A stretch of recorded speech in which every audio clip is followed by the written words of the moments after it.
দুদক এসেছিলেন, আমি যে ওই দিন রাতেই ফিরেছি দেশে। তো আমার মনে হয় যে নিশ্চিত তারা কোনো সুনির্দিষ্ট কোনো অভিযোগের ভিত্তিতে এসেছেন, কেউ না কেউ অভিযোগ করেছে।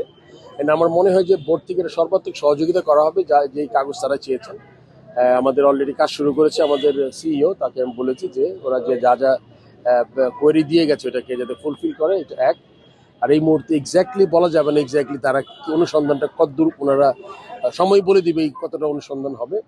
আর আপনার যে জিনিসটা বলেছেন, আপনি দেখবেন যে অ্যাটলিস্ট আমরা এবার এই পাতানো খেলাটা third division, second division, first ডিভিশনে মানে সিগনিফিকেন্টলি কমেছে। আর এটা কিন্তু একবার বন্ধ হয়ে যায়নি, কেননা আপনি জানেন যে কিছু কিছু টিম যারা আছে তারা কোয়ালিফাইংয়ে 2টা করে টিম উঠেছে, ওটা কোনো উদ্দেশ্য নিয়ে উঠেছে।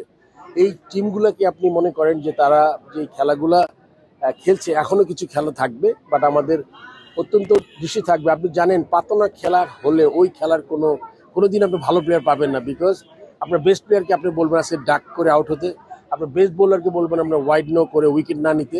সো আসলে এটা কোনো খেলা না।